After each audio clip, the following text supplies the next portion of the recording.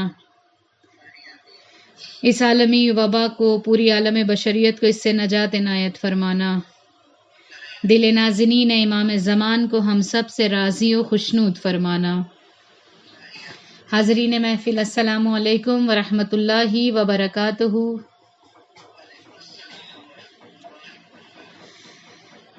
آغاز گفتگو کرتے ہیں کلام الہی کے سورہ مبارکہ آل عمران سے کہ کل ہم نے سورہ مبارکہ یاسین کے فضائل کا ایک نقطہ آپ کے حوالے کیا۔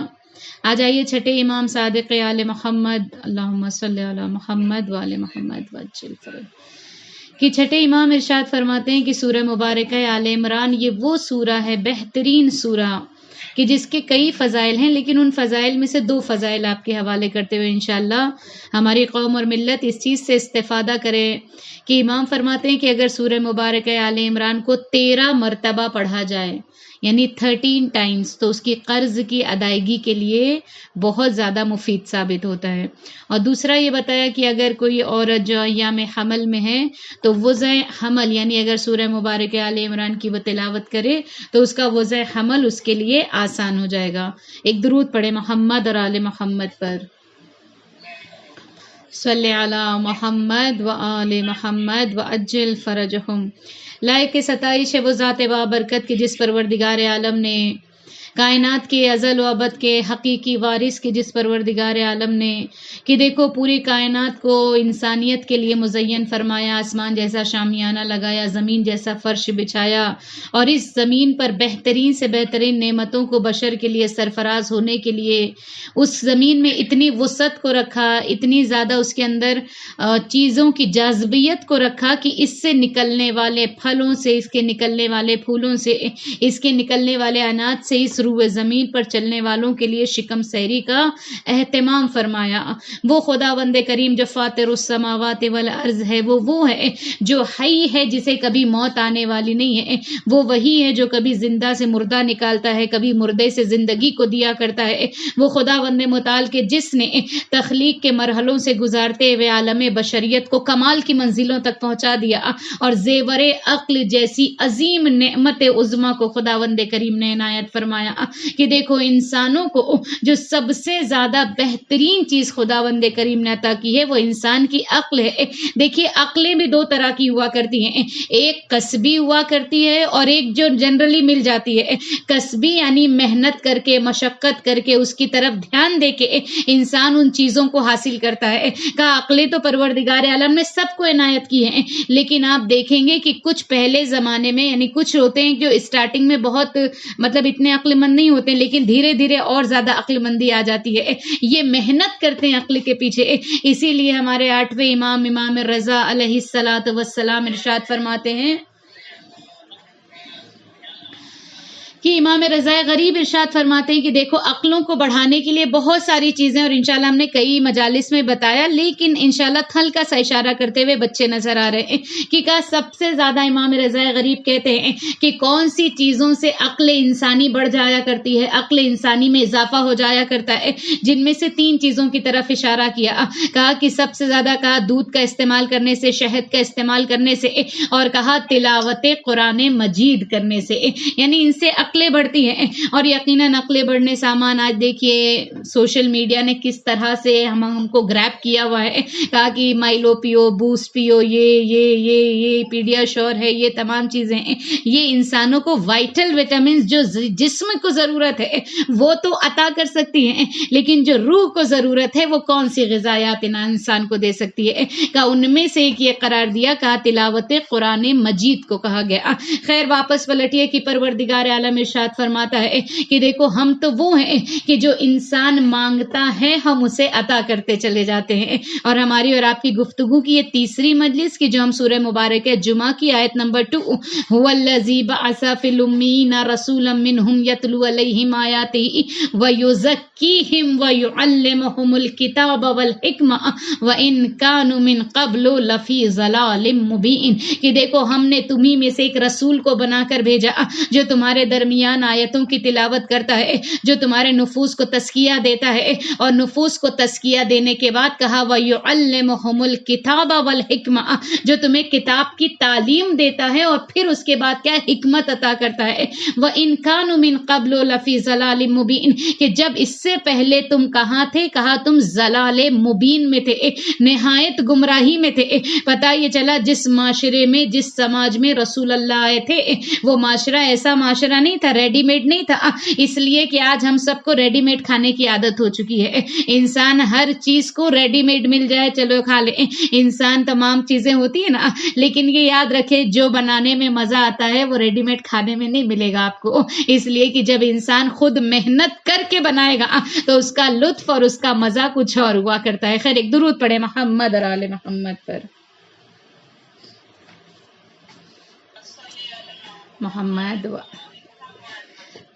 اب آئیے کہ یہاں پر کہتے ہیں کہ کل کی گفتگو ہماری کہاں ٹھہری تھی کہ دیکھو جہاں پر پروردگار عالم یہ ارشاد کہہ رہا ہے کہ اے عیسیٰ اس شہر کے لوگوں میں 5 صفاتیں جن کے اندر سے 3 ہماری گفتگو میں چل رہی تھی، تیسری والی کہ اس شہر کی بیویاں کیا کرتی تھیں، اپنے شوہروں سے محبت کرتی تھیں اور تربیت اولاد کی بہت زیادہ پابندی کیا کرتی تھی، یعنی اولاد کی تربیت میں وہ اپنے آپ کو کوشاں رہا کرتی تھی۔ بات کل یہاں تک پہنچی تھی کہ انسان کی زندگی میں خداوند کریم نے عورت کو جو مقام اور جو مرتبہ دیا ہے وہ کسی اور سوسائٹی میں، کسی اور معاشرے میں آپ کو نظر نہیں آئے گا، لیکن ایک غلطی یہ ہوئی کہ چونکہ ہم دین سے دور رہ گئے، دین کی تعلیمات سے دور رہ گئے، اس لیے ہم نے غیروں کی طرح اپنے بھی گھرانوں میں عورتوں کے مقام کو وہیں پر رکھا ہوا ہے۔ لیکن اگر دین اسلام میں دیکھیں تو عورت کے مقام کو دین اسلام نے بلندی عطا کی ہے، اسے وہ مقام عطا کیا ہے، کہا کہ عورت وہ شاہکار زمانہ ہے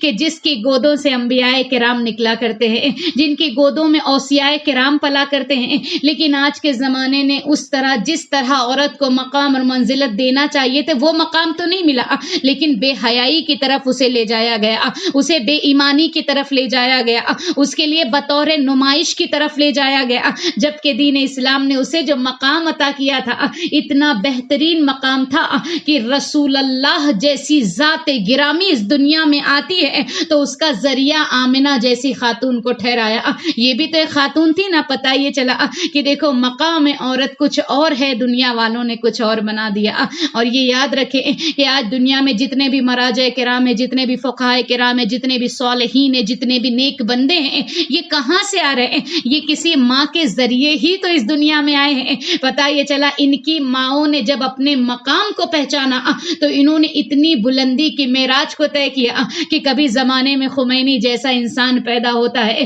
کبھی زمانے میں شہید مرتضیٰ جیسا بچہ پیدا ہوتا ہے، کبھی زمانے میں آیت اللہ سیستانی جیسا بچہ دنیا میں آتا ہے۔ یہ کب ہوگا؟ کہا جب عورت اپنے مقام کو سمجھے گی۔ شیخ مرتضیٰ انصاری کون ہیں؟ کہا جید علماء کرام میں سے ہیں۔ ان کی کتاب جب تک کوئی نہیں پڑھے گا، جب تک ان کی کتاب نہیں پڑھی جاتی ہے، مراجع تقلید نہیں بنتے، یعنی مراجع کی لسٹ میں شمار نہیں ہوا کرتا۔ اتنے بہترین اعلیٰ درجے کے پائے کے عالم دین ہیں، جب ان کی ماں سے لوگ انٹرویو لینے کے لیے آئے، ماں کی طرف آئے اور آنے کے بعد کہا کہ یہ بتائیے کہ آپ نے شیخ مرتضیٰ انصاری کی تربیت میں کون سا عمل انجام دیا؟ دیکھیے عمل بہت چھوٹا ہے لیکن اثرات بہت زیادہ ہیں۔ کہتے ہیں کہ شیخ مرتضیٰ انصاری کی ماں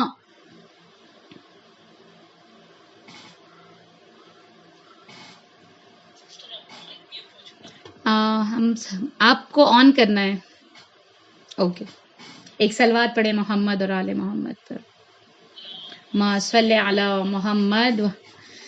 شیخ مرتضیٰ انصاری کی ماں کے پاس جب لوگ آئے اور لوگوں نے کہا کہ آپ نے ایسا کون سا کام کیا ہے کہ شیخ مرتضیٰ جیسا جلیل القدر عالم دین اس دنیا میں آیا؟ جانتی ان کی ماں نے کیا جواب دیا؟ آج کی جوان نسلیں ہمارے لیے خود درس ہے کہ یہاں پر بتایا کہ دیکھو ان کی ماں جواب دیتی ہے کہ میں نے کبھی بھی بغیر وضو کے کبھی بھی میں نے شیخ مرتضیٰ انصاری کو شیر نہیں پلایا۔ یعنی ذرا تصور کریں کہ آج ہم پر اگر چھوٹی سی تکلیف ہو جاتی ہے، تھوڑی سی پریشانی آ جاتی ہے تو انسان جو ہے پہلے نماز روزہ چھوڑ دیتا ہے، اور پھر ہمارے یہاں تو الحمدللہ 40 دن تک اس کو دور رکھتے ہیں کہ بھائی نہ اللہ یاد ہے، نہ رسول اللہ یاد ہے، نہ کان میں اذان جانے کو تیار ہے۔ 40 دن تک اسے وہ کونے میں پڑی ہوئی ہے بیچاری، وہ کیا کر رہی ہے وہ اللہ کو ہی معلوم ہے۔ کہا یہ تمام چیزیں اس بچے پر اثر انداز ہوتی ہیں کہ جو بچہ ابھی ابھی اس دنیا میں آیا ہے، ماؤں نے محنت کی تو جس کے نتیجے میں علماء کرام دنیا میں آ رہے ہیں۔ خیر آئیے اس موضوع پر ہمیں زیادہ ڈیٹیل میں نہیں جانا ہے، واپس پلٹ کر آئیے۔ کہتے ہیں کہ خداوند کریم ارشاد فرماتا ہے کہ دیکھو بہترین انسان وہ ہے کہ جو دن اور رات اپنے اخلاق کو سیٹ یعنی اس کے اندر تعمیر کرنے میں لگا رہتا ہے، اس کو سوچتا ہے کہ یہ تمام چیزیں موجود ہیں یا نہیں ہے، آخر یہ کام ہوگا تو اس سے میرے اخلاق پر کون سا اثر پڑے گا۔ اور آئیے وہ چوتھی چیز کون سی ہے کہ جس کے لیے جناب عیسیٰ پر وحی نازل ہوتی ہے کہ اگر ان کے اندر یہ صفات نہ ہوتی تو ان کے اوپر کب کا میں عذاب نازل کر چکا ہوتا۔ کا چوتھی چیز کہا کہ اے عیسیٰ اس شہر کے رہنے والے امین تھے، یعنی امانتوں میں خیانت نہیں کیا کرتے تھے، اپنی امانتوں کو اسی طرح واپس کیا کرتے تھے جس طرح سے انہیں امانت دار بنایا گیا۔ کہتے ہیں قرآن مجید میں روایت قرآن مجید کی آیتیں ہیں کہ دیکھو جو انسان امانتوں میں خیانت نہیں کرتا ہے پروردگار عالم اس کے رزق میں برکات کو نازل کرتا ہے۔ اور پھر چھٹے امام کی روایت سیم روایت ہے کہ الامانت تجر الرزق والخیانت تجر الفقر کی روایت میں چھٹے امام فرماتے ہیں کہ امانت اس طرح سے رزق کو اپنی طرف کھینچتی ہے جس طرح مقناطیس لوہے کو کھینچتا ہے، مقناطیس میگنیٹ ہے نا۔ اب یہ بھی ایک مسئلہ ہے اردو دا افراد کے لیے کہ وہی بچے آج کل اردو جانتے نہیں ہیں، ان کو زیادہ گاڑی اردو بول دو تو ان کو سمجھ میں بھی نہیں آتا ہے۔ مقناطیس جو میگنیٹ ہوا کرتا ہے، رسول اللہ کا یہ فرزند رسول ارشاد فرما رہے ہیں اگر امانتوں میں خائن نہیں کرو گے، خیانتیں نہیں کرو گے تو خدا کیا کرے گا؟ رزق میں برکتوں کو عنایت کرے گا۔ اور اگر امانت میں خیانت کی تو اللہ کیا کرے گا؟ کہا جس طرح سے یعنی خیانت کرنے والے کے رزق سے اللہ برکتوں کو اٹھا لیتا ہے۔ اب سوال یہ ہے کہ امانت کیا ہے اور خیانت کیا ہے؟ اگر انسان امانت کے کانسیپٹ کو سمجھ لے تو یقین مانیے کہ وہ زندگی میں کامیاب ترین بن جائے گا۔ امانت کیا ہے؟ کہا رسول اللہ نے امین تھے نا۔ رسول اللہ کیسے امین تھے؟ کہا عرب کے مشرک، عرب کے جاہل، عرب کے بدو جنہوں نے رسول اللہ کو لقب دیا تھا کہ آپ سچے بھی ہیں اور امانت دار بھی ہیں، یعنی اتنی زیادہ سچائی، اتنی زیادہ امانت داری۔ کہتے ہیں کہ جب رسول اللہ کو یہ ٹائٹل کسی اپنوں نے نہیں دیا، غیروں نے دیا تھا، اسی لیے تو کہا کہ تعریف اگر اپنا کرے تو کوئی کمال نہیں ہے، اگر تعریف غیر کر کے چلا جائے تب انسان کا کمال ہے، اس لیے کہ اپنا ہے تو اپنا تو تعریف کرے گا ہی، لیکن کہا کہ دیکھو انسان کے لیے ضروری ہے کہ تم ایسے بن جاؤ کہ تمہاری تعریف غیر کر کے چلا جائے۔ اسی لیے پھر چھٹے امام ارشاد فرماتے ہیں کہ اے ہمارے شیعوں، اے ہمارے چاہنے والوں، تم ایسے بن جانا کہ تم کو دیکھ کر لوگ یہ کہیں کہ جب ان کا غلام ایسا ہے تو ان کا آقا کتنا بلند ہوگا۔ ایک درود پڑھے محمد اور آل محمد، اللہم صلی علی محمد۔ اور پھر اس کے بعد آئیے کہا امانت میں خیانت کیا؟ کہ اللہ تعالیٰ نے رسول اللہ کے ذریعے جو پیغام بھیجا یہ امانت ہے۔ اب اس امانت میں کہا اگر اطاعت پروردگار عالم کرو گے تو تم امین کہلاؤ گے، اگر کوئی امین نہیں ہے تو اس کا مطلب وہ اللہ کی امانت میں خیانت کر رہا ہے۔ کس طرح سے؟ کہ امانت میں خیانت کے معنی ہے کہ اللہ کے حقوق کو ادا نہیں کر رہا ہے، حقوق اللہ کو ادا نہیں کر رہا ہے، اور ایسا انسان خائن قرار دیا جاتا ہے۔ اور کہتے ہیں کہ امانت داری کی بات آ گئی، بچے یہاں بھی نظر آ رہی ہیں، ذرا تصور کریں جناب بہلول دانا ہے نا، ان کا نام آتے ہی چہرے پر ایک تھوڑا سا ایسا لگتا ہے کچھ فنی جیسا ہوگا، نہیں، بہلول دانا وہ تھے کہ کہتے ہیں عقل مندوں میں عقل مند شمار کیے گئے، لیکن کہتے ہیں بہلول دانا وہ تھے، کہتے ہیں ایک مرتبہ قبرستان میں بیٹھے ہوئے تھے، وہاں پر دو کھوپڑیاں نظر آئی، ہڈیوں سے کھیل رہے تھے ادھر ادھر، یعنی ہاتھ میں کبھی ادھر لیتے ہیں کبھی ادھر لیتے ہیں۔ کہتے ہیں کہ ایک مرتبہ آنے والے نے پوچھا کہ بہلول کیا کر رہے ہو یہاں پر قبرستان میں بیٹھے ان ہڈیوں میں کیا کر رہے ہو؟ بہلول کیا جواب دیتے ہیں؟ کہتے ہیں کہ ان میں سے دیکھ رہا ہوں کہ امیر کون سا ہے، غریب کون سا ہے۔ ہاں کتنا واقعی ان کی یہ دانائی تھی، ان کی یہ عقل مندی تھی، ان کی اتنے عقل مند تھے، چھوٹی چھوٹی باتوں سے لوگوں کے ذہنوں کی گرہ کو کھول دیا کرتے تھے۔ کہتے ہیں کہ بہلول دانا کا زمانہ ہے، ایک مرتبہ کہتے ہیں کہ ایک تاجر اسی ملک کا تاجر آیا، اور آنے کے بعد کہتے ہیں کہ قاضی صاحب کے پاس اس نے اپنی اشرفیوں کو رکھوایا۔ اس زمانے میں بینک، اے ٹی ایم، یہ تمام چیزیں موجود نہیں تھی، لوگ جو ہیں لوگوں کو امین سمجھ کر امانتوں کو دے کر جاتے تھے۔ آج دیکھیے حالت یہ یہ ہے کہ بعض اوقات تو اپنی ہی سوسائٹی میں یہ تمام چیزیں نکل کر سامنے آتی ہیں کہ مومن امانت دینے سے انکار کر رہا ہے، مومن کو دیا جاتا ہے وہ کہتا ہے میں نے لیا ہی نہیں۔ خیر اللہ ان تمام چیزوں کی ہدایت کرے لوگوں کے درمیان میں۔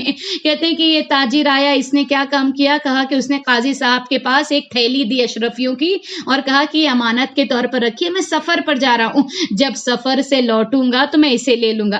قاضی صاحب نے کہا کہ جاؤ فلاں الماری میں رکھ دو۔ کہا یہ اس نے گیا رکھ کر آ گیا۔ کہا واپس پلٹتا ہے، قاضی صاحب سے اپنی امانت کا شکوہ کرتا ہے، امانت کی تقاضا کرتا ہے کہ قاضی صاحب میرا جو ہے وہ امانت مجھے لوٹا دیجئے۔ قاضی صاحب نے کہا کہ جاؤ وہیں پر لے لو جہاں پر تم نے رکھا تھا۔ کہتے ہیں وہاں پر گیا تو وہاں پر شہد کی بوتل رکھی ہوئی تھی۔ آپ لوگ سن رہے ہیں نا؟ وہاں پر شہد کی بوتل رکھی ہوئی تھی۔ یہ بیچارہ انسان جس کی امانت، جس کی جمع پونجی جب چلی جائے، کہتے ہیں نا زمین نکل جائے اس کے پیروں کے نیچے سے، پوری زندگی کی جمع پونجی دے کر آیا ہے۔ کہنے لگا قاضی صاحب وہاں تو موجود نہیں ہے۔ قاضی نے کہا کہ تو نے اپنے ہاتھوں سے اشرفیاں رکھی تھی نا، یہ اشرفیاں شہد میں بدل گئی۔ اب یہ کرے تو کیا کرے؟ اس لیے قاضی سے تقاضا کرتا ہے تو یہ بادشاہ سے شکایت کر دے گا، اور اگر نہیں کرتا ہے تو پھر اپنی پوری جمع پونجی کنگال ہو کر بیٹھ گیا۔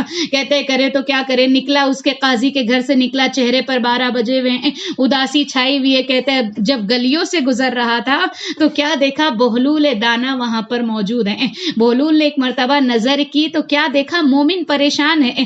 دیکھیں یہاں پر بھی کتنا بڑا درس ہے کہ اگر مومن پریشان ہے تو اس مومن کی پریشانی میں باعث اضافہ نہ بنے، بلکہ مومن کی پریشانی کو دور کرنے کی انسان کوشش کرے۔ آج عالم یہ ہے کہ لوگ جلے پر کٹے پر نمک چھڑکنے کے لیے تیار ہیں، اس کے زخم کے مرہم بننے کے لیے تیار نہیں ہے۔ اگر انسان کو پتا چل جائے کہ اللہ نے مومن کی مدد میں کتنی بڑی برکات کو رکھا ہے تو انسان ڈھونڈے گا کہ کسی مومن کی مدد کرنے کا مجھے موقع مل جائے۔ کہتے ہیں قیامت کے میدان میں کچھ لوگ ایسے ہوں گے جو پل صراط پر آندھی کی طرح گزر جائیں گے، ہے نا؟ انشاءاللہ اگر کبھی موقع ملا پل صراط پر کچھ ایسے ہوں گے کہ جو رینگتے ہوئے جائیں گے، کوئی آہستہ آہستہ جائے گا، کوئی واکنگ کر کے جائے گا، کوئی ہوا کی طرح جائے گا، کوئی تیز رفتاری کے ساتھ، کوئی آندھی کی طرح چلا جائے گا۔ آندھی سے مراد جانتے ہیں نا کہ جب اسٹارم آتا ہے تو کن چیزوں کو لے کر چلا جاتا ہے؟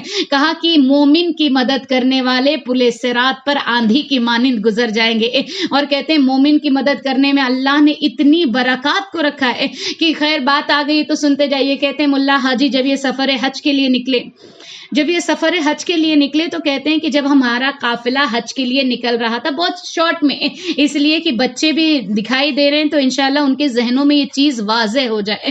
کہتے ہیں جب یہ سفر کے لیے نکلے، اپنے پاس میں آج کا سفر بھی نہیں ہے، آج کے زمانے میں منٹوں کا سفر، گھنٹوں کا سفر، منٹوں میں ہم تیار ہو جاتے ہیں، پہنچ گئے فلائٹلی نیکسٹ فلائٹ وہاں پر، لیکن اس زمانے میں تقریباً 4 مہینے 3 مہینے درکار ہوتے تھے کہ سفر پر نکلنے کے لیے۔ کہتے ہیں کہ جب ہم سفر پر نکلے ایک راستے میں رکے، قافلے کا رکنا تھا کہ ہم نے دیکھا کہ ایک مزبلہ یعنی جہاں پر گاربیج کا ڈھیر ہوا کرتا ہے وہاں پر ایک خاتون ہے کہ جو اس میں سے کچھ تلاش کر رہی ہے۔ کہتے ہیں کہ ان کے دل میں ایک عجیب سا فیلنگ آئی کہ یہ خاتون یہاں کچرے کے پاس کیا کر رہی ہے۔ کہتے ہیں جب اس کے قریب گئے تو کیا دیکھا کہ وہ وہاں پر ایک مرا ہوا مرغ پڑا ہوا تھا۔ یعنی ہم کو سننے میں اور سمجھنے میں بھی انسان غور کرے کہ کتنا عجیب لگ رہا ہے، لیکن جن کے اوپر گزر رہی ہے، اور آج اس کووڈ-19 کے زمانے میں کہ جہاں اگر انشاءاللہ تعالی اگر ہم اچھے سے ہیں، حالات اچھے ہیں، ہم اچھا کھا پی رہے ہیں، تو کم از کم ان لوگوں کے بارے میں انسان غور و فکر کرے، کچھ ایسے ذرائع بنائے کہ جن ذرائع سے ان تک اس چیز کو پہنچائے کہ کوئی بھوکا نہ سونے پائے۔ اس لیے کہ ہم مولا کائنات کے چاہنے والے ہیں نا، مولا کائنات کے حکومت میں کبھی ایک بھی ایسا غریب نہیں سویا کہ جس نے پیٹ پر پتھر باندھا ہو، بلکہ امام ہر جگہ پر پہنچاتے تھے۔ تو انشاءاللہ شیعان حیدر کرار ہمارا بھی یہی طریقہ کار ہونا چاہیے کہ اگر ہم بڑے پیمانے پر کچھ نہیں کر سکتے تو چھوٹی چھوٹی نیکیوں کو جمع کریں۔ ضروری نہیں ہے کہ آپ بس لاکھوں اور کروڑوں کی بات کریں، نہیں، بلکہ جس کی جو حیثیت ہے، اگر ایک انسان کو فیڈ کر سکتا ہے ایک کو فیڈ کرے، اس لیے کہ یہ عمل تمہیں قیامت کے دن بہترین بہترین جزا عطا کرنے والا ہے۔ کہتے ہیں کہ میں اترا، میں نے اس سے پوچھا بہن کیا کر رہی ہیں؟ اس نے کہا کہ میں اس مرے ہوئے مرغ کو گھر لے جاؤں گی پکانے کے لیے۔ انہوں نے کہا کہ تم جانتی نہیں ہو، مسائل شریعہ سے واقف نہیں ہو کہ مردہ کھانا حرام ہے؟ اس نے کہا میں یہ جانتی ہوں کہ مردہ کھانا حرام ہے، لیکن بعض سچویشن ایسی ہو جاتی ہیں کہ مردے کا کھانا بھی حلال ہو جاتا ہے۔ یعنی میرے گھر میں جو بچیاں ہیں وہ فقیر ہو چکی ہیں، ہمارے یہاں کھانے کو کچھ نہیں ہے، میں یہ لے جا کر ان کے رزق کا انتظام کروں گی۔ کہتے ہیں ان کو اتنا اندر سے اسی گلٹی فیل ہوا، انہوں نے کیا کیا، اپنے حج کا جو پیسہ یہ لے جا رہے تھے اس حج کے پیسے کو کہا ہے مومنہ اپنی جھولی کو پھیلا، اس نے اس میں ڈال دیا اور یہ وہاں سے گھر چلے آئے۔ یہ جو قافلہ حج کے لیے نکلا یہ پورے حاجی پہنچ گئے حج کے زمانے میں۔ کہا جب حج کر کر واپس پلٹتے ہیں امام کی خدمت میں آتے ہیں، جب امام کی خدمت میں یہ انسان بھی پہنچا جس نے مدد کی تھی اس مومنہ کی، جب یہ پہنچا تو ایک مرتبہ لوگ امام کے سامنے یہ کہہ رہے تھے کہ امام فرما رہے تھے کہ اے انسان، یہ جو جتنے مزدلفہ میں تھے، عرفات میں تھے، جتنا قافلہ گیا تھا یہ سب آ رہے ہیں اور کہنے لگے بھائی ہم نے تمہیں منا میں دیکھا، ہم نے تمہیں عرفات میں دیکھا، ہم نے تمہیں سعی کرتے ہوئے دیکھا، ہم نے تمہیں طواف کعبہ کرتے ہوئے دیکھا۔ یہ مومن پریشان ہے کہ مولا میں تو گیا ہی نہیں، تو پھر یہ کیسے ممکن ہے کہ ان لوگوں نے مجھے دیکھا؟ اب مولا نے اپنے لب مبارک کو جنبش دی، کہا کہ اے انسان اتنا سمجھ لے کہ جیسے ہی تو نے اس مومنہ کی مدد کی تھی، اللہ نے تیری شکل و صورت کا ایک فرشتہ معین کیا جس نے تیری جانب سے حج کیا، تیری جانب سے طواف کیا، تیری جانب سے مزدلفہ میں گیا، تیری جانب سے میدان عرفات میں گیا، سعی کی، تمام چیزوں کو بجا لایا اور تا قیامت تک کے لیے وہ یہ عمل انجام دیتا رہے گا۔ یہ ہے مومن کی مدد میں اللہ نے جو ثواب کو رکھا ہے۔ درود پڑھے محمد اور آل محمد۔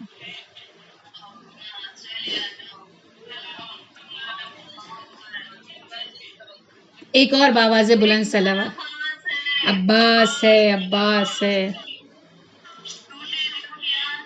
عباس ہے، عباس ہے، عباس ہے، عباس ہے۔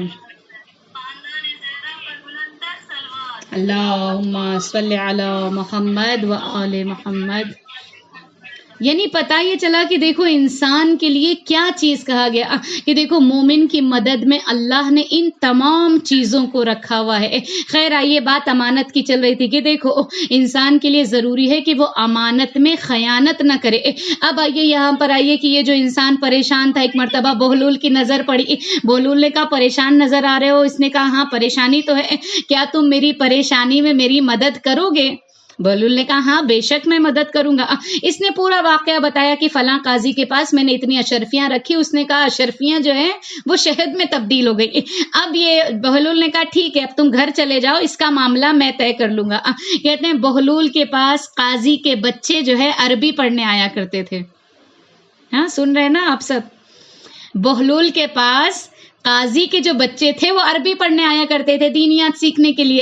کہتے ہیں کہ جب ایک دن جب قاضی کے بچے آئے پڑھنے کے لیے تو بہلول نے کیا کام کیا، بچوں کو جو ہے وہ اندر چھپا دیا اور چند مرغیوں کو جمع کیا اور مرغیوں کو جمع کر کے انہیں دانہ ڈالنے لگے۔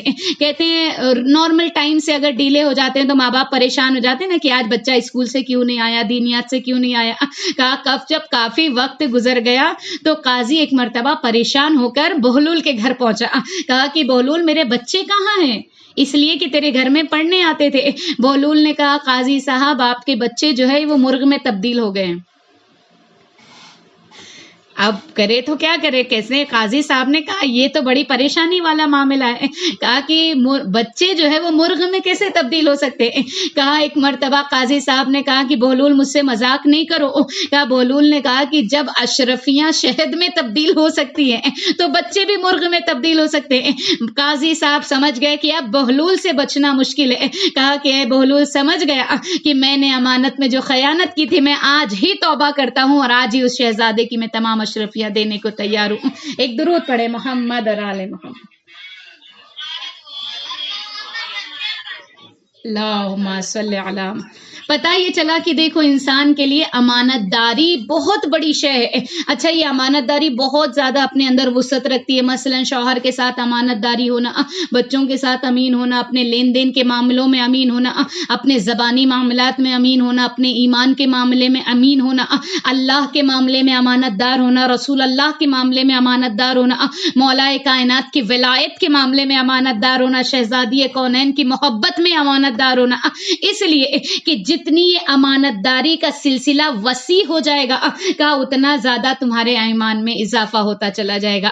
اب آئیے یہ چوتھی چیز آج یہاں پر کمپلیٹ ہے. اب پانچویں چیز ہے کہ جو اس شہر کے لوگوں میں تھی وہ کون سی چیز تھی؟ دیکھیے جو بھی چیزیں ہیں کچھ ایسی نئی چیز تو نہیں ہے، لیکن انسان چونکہ بھول جاتا ہے اسے یاد دہانی کی ضرورت ہے.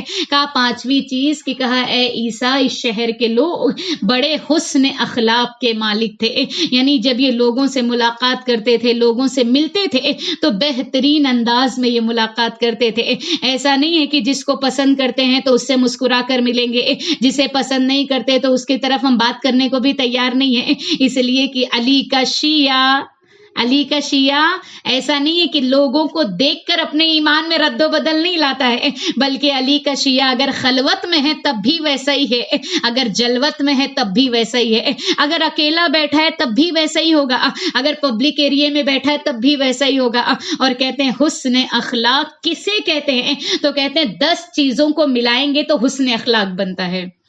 اب یہ پھر وہی بات ہو گئی، کہا ایک ایک پھول کو ملاتے جائیے پورا گلدستہ بن جائے گا، ہے نا. کڑی سے ہر کڑی، زنجیر سے زنجیر ملتی ہے. یعنی جب تک آپ ایک سے ایک کڑی کو ملاتی چلی جائیں گی وہ پورا کے پورا انشاءاللہ ایک فلاور کی شکل میں آئے گا. اور کہتے ہیں کہ جنت کے کتنے دروازے ہیں؟ آپ بھی بات کریے ہم سے. 8 دروازے. ماشاءاللہ. کس نے کہا؟ جنت کے 8 دروازے ہیں. اچھا دیکھیے یہ کتنا پکا پانی پتا ہے ہم کو کہ جنت کے 8 دروازے تو ہیں، اور ان 8 دروازے پر کیا لکھا ہوا ہے؟ کہا کہ جنت کے 8 دروازے ہیں اور 8 دروازے پر اللہ نے لکھا ہوا ہے لا الہ الا اللہ محمد الرسول اللہ علی ولی اللہ. اور کہا کہ اس جنت کے دروازوں میں سے ایک دروازے پر یہ لکھا ہے کہ اس دروازے سے وہ لوگ جائیں گے جو حسن اخلاق کے مالک تھے. یعنی جو دنیا میں بہت ہی زیادہ سافٹ کارنر تھے، یعنی نرم مزاجی تھی ان کے اندر، یہ ہمیشہ سچ بولنے والے. اور یہاں پر انشاءاللہ میں 10 چیزیں آپ کو دوں گی. کہا کہ حسن اخلاق 10 چیزوں کے معنی. پہلی چیز یہ ہے کہ خوف خدا ان کے اندر پایا جانا چاہیے. یعنی حسن اخلاق میں خوف خدا آتا ہے. جب انسان خوف خدا کا مالک ہوگا تو یقیناً وہ کسی پر ظلم نہیں کرے گا، کسی کے مال کو نہیں کھائے گا، کسی کے ساتھ برائی نہیں کرے گا. اس لیے کہ جب اس کے اندر اللہ کا خوف آ جائے تو پھر وہ کسی اور کے ساتھ بڑائیگی نہیں کر سکتا ہے، یعنی کسی کے حق میں تجاوز نہیں کرے گا. دوسرا کیا بتایا؟ کہا کہ دوسرا یہ بتایا کہ حسن اخلاق کا دوسرا مالک ہے کہ سچائی کے زبان اس کی سچی ہوتی ہے. یعنی زبان سے کبھی بھی وہ جھوٹ بات کو نہیں کیا کرتا، اتنا سچ کہتا ہے. کہتے ہیں کہ سچائی انسان کو وہ کرتی ہے کہ جس کے اندر اس کے لیے پھر وہی امانت والی بات ہے کہ جو سچائی انسان کے رزق میں اضافہ لے کر آتی ہے. تیسرا کیا بتایا؟ کہا کہ احسان کا بدلہ احسان سے دیتا ہے. یہ حسن اخلاق ہے کہ بھائی کسی نے آپ کے ساتھ احسان کیا تو اس کا بدلہ ہم احسان کے ساتھ کریں. کا چوتھی چیز کیا ہے؟ کیا رشتہ داروں کے ساتھ صلہ رحم کرتا ہے، یعنی تعلقات کو توڑتا نہیں ہے بلکہ تعلقات کو جوڑنے والا ہوا کرتا ہے. کہا پانچویں چیز کون سی؟ کا اپنے ساتھی کے ساتھ نیکی کرتا ہے. اب ہمارے ساتھی کون سے ہیں؟ اب ہمارے ساتھی یشونت پور والے ہیں کہ جانسن مارکیٹ والے ہیں، ہاں کہ آنے پاڑلیا والے، کہاں والے ہیں؟ کہا کہ اگر انسان کا جو ساتھی ہوتا ہے وہ اس کے ساتھ نیکی کرتا ہے. کہا مومن مومن کا ساتھی ہے. ایک برادر مومن جس نے علی ولی اللہ کہا کہ وہ اخلاقی اعتبار سے، خونی اعتبار سے نہیں بلکہ کہا کہ ایمانی اعتبار سے وہ تمہارا بھائی ہے، تمہارا ساتھی ہے. تم اس کے بارے میں وہی سوچنا کہ جو تم اپنے بارے میں سوچتے نظر آتے ہو. اور پھر اس کے بعد کہا سائل کو کھانا کھلانا. یعنی اگر کوئی سائل آ جائے، کوئی مانگنے والا آ جائے تو اسے کھانا کھلانا. اور کہا اپنے ہمسائے کو تکلیف سے دور رکھنا. اور پھر اس کے بعد کہا مہمان نواز بننا. ہاں انشاءاللہ تعالی سائرہ باجی سن رہی ہے، ہماری بہترین مہمان نواز ہے. ہاں یہ تمام چیزیں ہونی چاہیے، اس لیے کہ مہمان نواز بننا سب کے بس کی بات نہیں ہے۔ انسان کہتے ہیں نا مہمان آئے تو انسان کیا کرتا ہے، مہمان کے آنے پر خوشی ہوتی ہے، مہمان کے جانے پر غم کرتا ہے، لیکن ہمارا الٹا حال ہے، مہمان کے آنے پر غم زدہ ہے، جانے پر خوش و خرم ہے۔ کہا نہیں، مہمان کے آنے پر انسان کو خوشی کا اظہار کرنا چاہیے کہ خداوند کریم نے تجھے کم از کم یہ صلاحیت تو دی کہ تیرے گھر پر اللہ نے مہمان کو بھیجا، اس لیے کہ مہمان کو بھیجنے والی ذات پروردگار عالم کی ہے، اور کہتے ہیں مہمان اپنا رزق خود لے کر آتا ہے۔ اب خود لے کر آنے سے مراد وہ توشہ لے کر نہیں آئے گا، بلکہ اللہ نے آپ کے رزق میں اس کا حصہ چھپا کے رکھا ہے۔ اس چیز کو انسان کو یاد رکھنا چاہیے، اگر اس کا حصہ چھپا ہے تو وہ اپنا رزق کھا کے جائے گا، اور کہتے ہیں جب وہ جاتا ہے تو بلاؤں کو مصیبتوں کو لے کر چلا جاتا ہے۔ اب اس کے یہ معنی بھی نہیں ہے کہ بلا مہمان کے اوپر چلی گئی میزبان کی نکل گئی، نہیں، سب کی بلا چلی جائے گی اور ختم ہو جائے گی۔ اسی لیے کہا مہمان نواز ہونا چاہیے، اور کہا 10ویں چیز یہ ہے کہ حیا ان میں سب سے بہترین ہے، یعنی یہ 10 میں سب سے پاورفل چیز جو ہے وہ حیا ہے۔ انسان کو چاہیے، چونکہ عورتوں کا مجمع ہے، بچیوں کا مجمع ہے، آج دیکھیے حیا کے پردے کو ہم سے چاک کیا جا رہا ہے۔ یاد رکھیے حیا کے صرف یہ معنی نہیں ہے کہ حجاب کا اوڑھ لینا، ٹھیک ہے، یہ تو ایک کہتے ہیں نا 100 میں سے 1% یہ ہے کہ انسان اپنے آپ کو باحجاب کر لے، لیکن حیا کا بہت واس چیپٹر ہے۔ لا حیا من لا دین لہ، لا دین من لا حیا لہ، کہ جس کے پاس حیا نہیں ہے اس کے پاس دین نہیں ہے، اور جس کے پاس دین نہیں ہے اس کے کوئی ایمان نہیں ہے۔ کہتے ہیں کہ انسان کے لیے ضروری ہے کہ اس کی باتوں میں بھی حیا ہونی چاہیے، اس کی آنکھوں میں حیا ہونی چاہیے، اس کے کھانے پینے کے انداز میں حیا پائی جانی چاہیے، اس کے اٹھنے بیٹھنے میں حیا پائی جانی چاہیے۔ آج آپ بتائیے کہ آج کے زمانے میں حیا کو ہم نے کہیں کبرڈ میں لاک کر کے رکھ دیا ہے، اتنی بے حیائی کے بازار کو گرم کیا ہے، نہ چھوٹے بڑے کا لحاظ ہے، نہ بڑے چھوٹے کا لحاظ ہے، نہ ماں باپ کو بچوں کا لحاظ ہے، نہ بچوں کو ماں باپ کا لحاظ ہے۔ کسی طریقے سے انسان اپنے آپ کو حیا کی چادر اوڑھنے کو تیار نہیں ہے۔ آج آپ سچ بتائیے کہ پرانی عورتیں موجود ہیں، کہ پرانے ضعیف جب دیکھتے ہوں گے کہ یہ تمام چیزیں آج کے زمانے میں جو ہو رہی ہیں، کیا اس طریقے سے انہوں نے اپنے زمانے میں کیا؟ کہا نہیں، ان کو اجازت بھی نہیں تھی، لیکن آج ماڈرنائزیشن کے نام پر، ایجوکیشن کے نام پر انسان اپنے آپ کو بے حیا بناتا چلا جا رہا ہے۔ کھانے کے معاملے میں دیکھیے دسترخوان میں ہم اتنے عام ہو چکے ہیں کہ دسترخوان کے آداب کو ہم فراموش کر چکے ہیں۔ یہاں پر بتایا آنکھوں میں بھی حیا ہونی چاہیے، اور سب سے زیادہ حیا انسان کو کس سے آنی چاہیے؟ اپنے پروردگار عالم سے، جس کے سامنے ہم سب سے زیادہ بہادر بنے ہوئے ہیں۔ آپ سچ بتائیے، دیکھیے باتیں کڑوی ضرور ہیں، لیکن یہ یاد رکھیے کہ بھئی کڑوی ہیں تبھی تو جائے گی، اس لیے کہ اگر دوا میں کڑواہٹ نہ ہو، صرف میٹھی میٹھی ملتی رہے تو صرف مزہ ہی آئے گا۔ ہاں، ایک صلوات پڑھے محمد اور آل محمد پر۔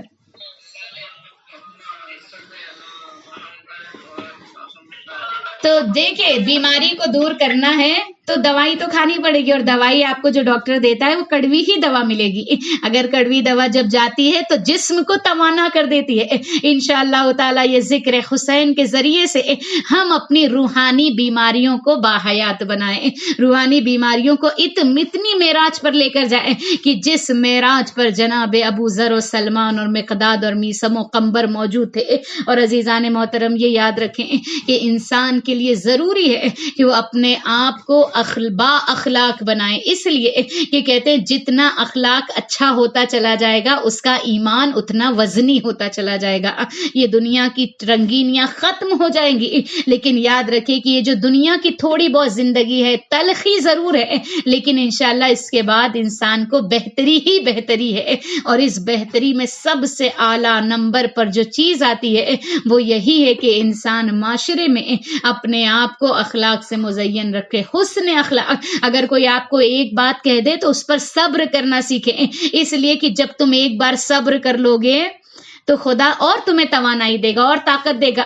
لیکن اگر ایک بات کے بدلے میں ہم نے 10 بات سنائی تو یہ فرشتگان رحمت لکھ رہے ہیں، اور یہ لکھی ہوئی چیز اریز ہونے والی نہیں ہے. بہتر ہے کہ انسان صبر کا مظاہرہ کرے، اس لیے کہ یاد رکھیں کہ یہ دنیا میں جتنی آپ محنت کرو گے نا، دیکھیے جس چیز کو آپ حاصل کرنا چاہیں اس کے پیچھے محنت ضروری ہے. اگر یہ کوئی کہے کہ اللہ اللہ چھپر پھٹے 56 کروڑ کی چوتھائی نکل کے آ جائے تو آنے والی نہیں ہے. اس لیے کہ جب تک آپ محنت نہیں کریں گے کسی بھی چیز کے لیے، بس دل میں تمنا ہے کہ اچھا میں اچھا اخلاق ہو جائے، میرا اچھا اخلاق ہو جائے، تو یہ ہوئے گا نہیں. بلکہ اس کے پیچھے اپنے نفس کو آپ کو دبانا پڑے گا، اسے سپریس کرنا پڑے گا. جب یہ نفس ابھرے کہ چلو یہ فلاں برائی کریں تو کہیں نہیں، اس کو دبائے، نہیں مجھے یہ نہیں کرنا، اس لیے کہ میں مولا کائنات کی چاہنے والی ہوں، میں جناب سیدہ کی چاہنے والی ہوں. جب انسان بار بار اپنے آپ کو یہ دہرائے گا تو یقین مانیے کہ وہ منزل مقصود تک ضرور پہنچتا نظر آئے گا. اس کے لیے ضروری ہے کہ انسان بار بار اپنے اس بھاگتے ہوئے نفس کو تاکید کرے کہ یہاں کی پریشانی ختم ہو جائے گی، لیکن اگر کائنات میں قیامت کے دن جو پریشانی مجھے اس کے بدلے میں اللہ جزا دے گا وہ باقی رہنے والی ہے. اگر انسان کو یہ پتہ چل جائے. اور بس آخری حدیث کے ذریعے میں اپنی مجلس کو تمام کرتے منزل مصائب کی طرف آتے ہوئے کہ مولا کائنات فرماتے ہیں کہ جو ہنستے ہوئے گناہ کرے گا روتے ہوئے جہنم میں جائے گا. آج کتنی خوبصورت حدیث ہے، واقعی اسے فریم کر کے لگانا چاہیے کہ چلتے پھرتے انسان کی نگاہ پڑتی رہے بار بار کہ جو ہنستے ہوئے گناہ کرے گا روتا ہوا جہنم میں جائے گا. آج انسان کو گناہ کرنے میں کتنا مزہ آتا ہے، کتنا لطف آتا ہے، لیکن انسان کو یہ نہیں پتا کہ یہ گناہ اسے جہنم کی کھائی کی طرف لے کر جا رہے. بس عزیزان من، یہ جو حسین ابن علی کا ذکر ہے، یہی ذکر ہمیں بھولی ہوئی باتوں کو دوبارہ یاد دلا دیا کرتا ہے. اور بس عزیزان من یہ یاد رکھے کہ انسان کی زندگی کا مقصد یہ دنیا نہیں ہونی چاہیے، بلکہ اس دنیا سے منتقل ہو کر ہمیں دوسری دنیا میں جانا ہے. ہم رہتے اسی دنیا میں ہیں لیکن اپنا اہتمام اپنا سامان اس دنیا کا کرنا چاہیے، اس لیے کہ یہ دنیا فانی ہے اور ہمیں بقا کی طرف جانا ہے. اور بقا کی طرف جانے کے لیے ائمہ معصومین کی زندگی کو دیکھے. کربلا ہمارے لیے زندہ و جاوید چیز ہے. کربلا سن 61 ہجری میں نہیں ہوئی ہے، بلکہ آج بھی کربلا جاری ہے. آج بھی جو اس کربلا کی نہر سے اپنے آپ کو معطر کرنا چاہے تو کربلا اسے دامن میں لے لیتی ہے. بس ضروری ہے کہ اپنے آپ میں عزم کرے کہ میں بھی حسین کے انصار میں شمار ہو جاؤں. بس یہ جملے کہہ دینا کافی نہیں ہے. ہر زیارت کے بعد میں اے کاش کہ ہم کربلا میں ہوتے تو امام ضرور مدد کرتے. ایک بار کو دیکھیں اپنے آپ کو کہ کیا ہم جیسا جا سکتا ہے، اس لیے کہ ان جیسوں کے پاس کیسا ایمان تھا کہ جو رات میں جن کے سروں پر تلوار پڑتی تھی جو یہ کہتے نظر آئے مولا اگر 70 مرتبہ ہمیں قتل کر دیا گیا اور ہر مرتبہ ہماری خاک کو راکھ بنا کر ہوا میں اڑا دیا جائے، لیکن مولا ہم آپ پر جان کو قربان کرنے سے پیچھے نہیں ہٹیں گے. انشاءاللہ تعالی پروردگار عالم کی بارگاہ میں دعا کریں کہ خداوند متعال ہمیں بھی وہ جذبہ عنایت کرے کہ جو جذبہ کربلا کے صحابیوں میں موجود تھا. بس عزیزان محترم، بس آپ کا زیادہ وقت نہ لیتے ہوئے آئے آج اس شہزادی کا ذکر کرنا ہے کہ جس کا سن تو بہت کم تھا، جو سن میں تو بہت چھوٹی تھی لیکن عمل وہ انجام دیا، جو سن میں بہت چھوٹی تھی لیکن کردار وہ ادا کیا جو زینب و کلثوم نے عطا کیا تھا، وہ مصائب کو برداشت کیے جو زینب و کلثوم نے برداشت کیے تھے. عزیزوں دوستوں، اولاد والی ماؤں کا مجمع ہے، ننھی ننھی بچیاں موجود نظر آ رہی ہیں. آج جب بھی ان کو پیار کریں، جب بھی سکینہ کا ذکر آئے نا، ایک مرتبہ یاد کریں رباب کی بے کسی کو یاد کریں. عزیزوں، رباب خستتن وہ کائنات کی شہزادی کہ جو کربلا کے میدان میں جس کی گودی بھی اجڑ گئی اور جس کا سہاگ بھی لٹ گیا. کہتے ہیں شہزادی رباب کربلا کے بعد کبھی سائے میں نہ بیٹھی. شہزادی رباب کربلا کے بعد جب بھی پانی کو دیکھتی نا، کربلا کا رخ کر کے ضرور کہتی تھی کہ اے میرے والی و وارث تم پیاسے رہ گئے، اے بیٹا علی اصغر تم پیاسے رہ گئے، اے میری بیٹی سکینہ کہ جب جب تو پانی مانگتی تھی اس پانی کے بدلے میں تجھے تماچے ملا کرتے. اجرکم علی اللہ، خدا کوئی غم نہ دے سوائے غم حسین کے۔ تصور کرے رباب کی اس بے کسی کو، کہتے ہیں کہ رباب خستتن، جب آخری لمحات آئے ہیں نا، اس لیے کہ رباب کی ماں کی بلندی معراج کو دیکھے، کہتے ہیں کہ جب چوتھے امام نے ایک مرتبہ حکم دیا تھا، اے رباب سائے میں آ جائیے، اماں سائے میں آ جائیے، کہتے ہیں ایک مرتبہ رباب خستتن کہتی ہے اے بیٹا سجاد، اگر امام ہونے کی حیثیت سے کہہ رہے ہو تو میں آ تو جاؤں گی لیکن میں زندہ نہ رہوں گی۔ کہتے ہیں کہ ماں سے کہا اماں میں ماں بیٹا ہونے کی حیثیت سے نہیں، امام کی حیثیت سے کہہ رہا ہوں۔ کہتے ایک مرتبہ رباب نے دعا کی، پروردگارا میں نے اپنے حسین سے وعدہ کیا تھا کہ آپ کے بعد کبھی سائے میں نہ بیٹھوں گی، آج کے بعد کبھی ٹھنڈا پانی نہ پیوں گی۔ بس کہتے ہیں کہ روح گلشن جنت کو پرواز ہو گئی۔ لیکن عزیزوں کہتے ہیں کہ جب جناب سجاد نے اپنے ماں رباب کی مٹھیوں کو کھولا ہے نا، تو اس میں دو چیزیں ملی۔ کہا رباب کی مٹھی میں ایک میں ننھی ننھی بالیاں تھی اور ایک میں جلے ہوئے جھولے کی راکھ تھی، جسے رباب کبھی بھلا نہ سکے۔ اجرکم علی اللہ، خدا کوئی غم نہ دے سوائے غم حسین کے۔ عزیزو شہزادی سکینہ کا ذکر ہے نا، کہاں سے شہزادی سکینہ کا ذکر شروع کیا جائے؟ عزیزو وہ بی بی کہ جس نے اپنی آنکھوں سے دیکھا تھا کہ یتیموں کو تماچے نہیں مارے جاتے، یتیموں کے سر پر ہاتھ شفقت سے پھیرا جاتا ہے، یتیموں کو رلایا نہیں جاتا، لیکن سکینہ کو بعد از حسین سوائے تماچوں کے کچھ نہ ملا۔ جب جب بچی کہتی بابا، شمر کبھی درے لگاتا، کبھی تازیانے مارے جاتے، کبھی کانوں سے گوہر چھینے گئے۔ کہتے ہیں کہ جب سکینہ کو زندان میں رکھا گیا نا عزیز و شہادت سکینہ کے چند مقاتل کے جملے، کہتے ہیں کہ جناب سکینہ بنت الحسین کا عالم یہ ہے، ننھی ننھی بچیاں ہیں نا، بچے کو اگر تھوڑا سا بخار آ جائے تو پورا گھر پریشان ہو جاتا ہے، پورا گھر دیکھنے میں لگ جاتا ہے، مگر ہائے رباب کی بے کسی۔ کہتے ہیں کہ رباب کے ہاتھ بندھے تھے، نہ جانے شام اور کوفہ کی راہوں میں بی بی کو کتنے تماچے لگے۔ کہتے ہیں کہ جب سکینہ زندان میں ہے نا، کروٹ سونا چاہے تو کان زخمی ہے، اگر پیٹھ کے بل سونا چاہے تو پیٹھ زخمی ہے، اگر سینے کے بل سونا چاہے تو سینہ بھی زخمی ہے۔ اجرکم علی اللہ، عزیزو رونے میں کمی نہ کریے گا، اس لیے کہ آج شہزادے علی شہزادے حسین کو، سید الشہداء کو یہ ایام بی بی سکینہ کے ایام ہے نا، رونے میں تنگی نہ کریے گا، بلکہ یہ دیکھیے کہ جہاں سکینہ کا ذکر ہوتا ہے وہاں پر شہزادی زینب آ جاتی ہے اپنے بھتیجے کے ساتھ۔ یہ سکینہ خود کو تنہا نہ سمجھنا، بلکہ زینب بھی تیرے ساتھ ہے، تیرا بھائی سجاد بھی تیرے ساتھ ہے۔ عزیزوں کسی جاں سکینہ کو چین نہیں ہے۔ بس عزیزوں راویان لکھتے ہیں کہ سکینہ کی رات جب 9 سفر کی رات آئی، اس لیے کہ بعض روایتوں میں 10 سفر شہادت بی بی سکینہ ہے نا، کہتے ہیں کہ جناب سکینہ نے ایک مرتبہ پھوپھی اماں سے کہا پھوپھی اماں مجھے اپنے بھائی سے چند وصیتیں کرنی ہے، قربان جائے شہزادی کی علم و معرفت پر۔ یہاں پر بچوں کے لیے درس کیا بڑوں کے لیے بھی درس ہے کہ دیکھو انسان اپنی وصیتوں کو پہلے کر لے۔ کہتے ہیں کہ ایک مرتبہ جناب زینب نے کہا سجاد بیٹا سکینہ تم سے کچھ باتیں کرنا چاہتی ہے۔ ایک مرتبہ جناب سید سجاد نے ہتھکڑیوں کو سنبھالا، بیڑیوں کو سنبھالا، کہا ایک مرتبہ سکینہ کی طرف دیکھا اور کہا سکینہ اپنے بھائی کی غربت کو دیکھ کر سنبھال کر۔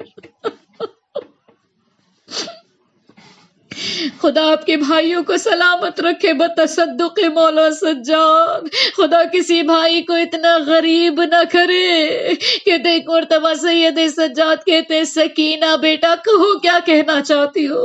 ایک مرتبہ سید سجاد سے سکینہ سوال کرتی ہے پھوپھے بھیا سجاد اتنا بتا دیجئے کہ اے بھائی سجاد اگر میں اس زندان میں رہ جاؤں تو اے سید سجاد مجھے نرم زمین میں دفنانا اس لیے کہ میری پیاس میرے ہڈیوں تک پہنچ گئی ہے. اے بھیا سجاد مجھے نرم زمین میں دفنانا. کا دوسری وصیت یہ ہے میری بھیا کہ اگر اس قید سے چھٹ کر آپ واپس مدینے جانا تو مدینے میں میری بہن سغرا کو میرا سلام کہنا اور کہنا سغرا بہن خوش نصیب ہے تو کہ تو کربلا نہ آئی کم سے کم شمر کے تماچوں سے محفوظ ہو گئی. کہ بھیا میری تیسری وصیت یہ ہے کہ بھیا جب میں مر جاؤں اور آپ لوگ جانے لگے تو بھیا میری قبر پر روشنی کر دیجئے اس لیے کہ مجھے اندھیرے سے بڑا ڈر لگتا ہے. ارے سید سجاد نے سکینہ کو باہوں میں لیا. کہا اے سکینہ اس پر عمل تو کروں گا مگر کب عمل ہوا. کہا کہ جب یہ قافلے کو رہائی ملی. ایک مرتبہ راویان لکھتے ہیں کہ تمام بیبیاں اونٹوں کے ناکوں پر ہیں لیکن جب سید سجاد نے دیکھا کہ ماں رباب نظر نہیں آ رہی ہے. ایک مرتبہ کہا پھوپھی اماں میری ماں نظر نہیں آتی. کہا ایک مرتبہ سید سجاد نے رباب کو کہاں پایا. کہا زندان میں جہاں ننھی سی قبر ہے اسی قبر سے لپٹی جناب رباب دعا کر رہی ہے. اے سکینہ تجھے رہائی کی بڑی تمنا تھی نا سکینہ. اے سکینہ ہمیں رہائی مل گئی. چل سکینہ چلے. کہتے ایک مرتبہ سید سجاد نے ماں کے بازوؤں کو تھاما اور کہا سکینہ سکینہ ہم جا رہے ہیں. اب قبر پر خدا حافظ کہا وہاں سے چلے. واہ سکینہ واہ مصیبتوں.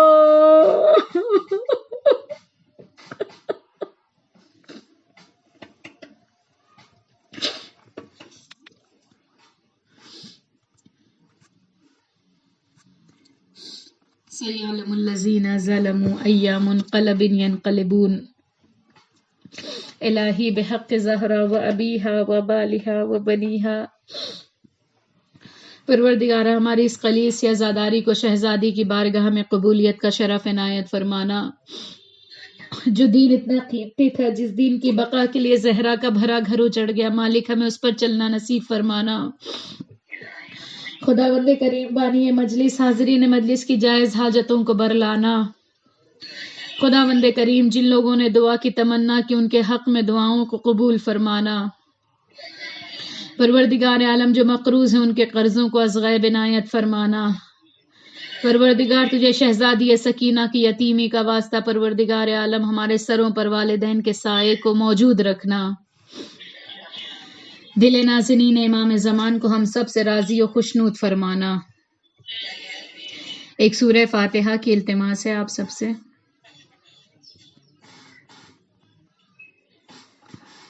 اعوذ باللہ من الشیطان الرجیم بسم اللہ الرحمن الرحیم.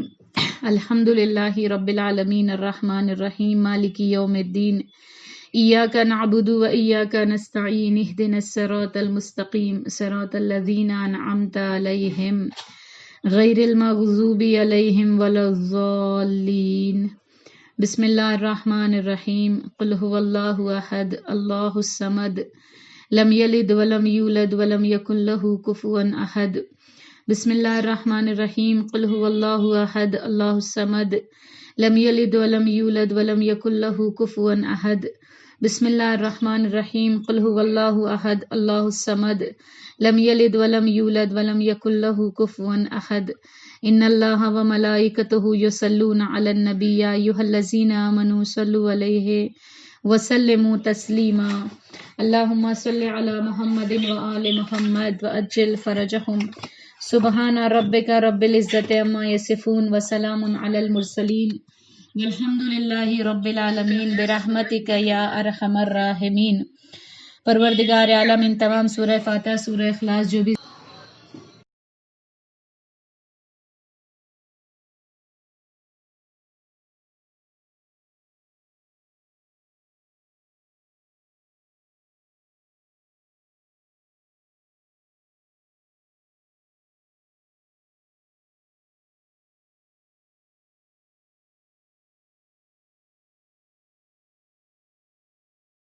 قضا کر گئی جب شہیدی کی دختر،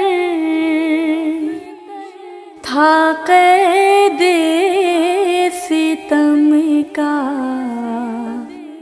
عجب سا یہ منظر، سرہانے سکینہ کے بیمار عابد یہ پڑھتے تھے نوحہ مسلسل تڑپ کر، اٹھے کیسے تیرا جنازہ سکینہ، ہے مجبور بھائی تمہارا سکینہ،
بسم الله الرحمن الرحيم اللهم ارزقنا في الدنيا زيارة الحسين وفي الآخرة شفاعة الحسين اللهم اكتبنا من زوار الحسين واجعلنا من الباكين في عزاء الحسين اللهم احشرنا تحت لواء الحسين اللهم احشرنا في زمرة الحسين اللهم ادخلنا الجنة من باب الحسين من باب الحسين.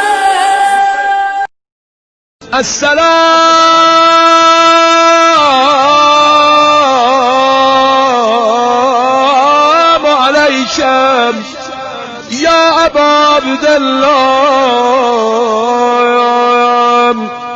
وعلى الأرواح التي حلت بفناك عليك مني سلام الله أبدا ما بقيتم وبقي الليل والنهار ولا جاله الآخر لحد مني لزيارتكم. السلام على الحسين وعلى علي بن الحسين وعلى أولاد الحسين وعلى أصحاب الحسين.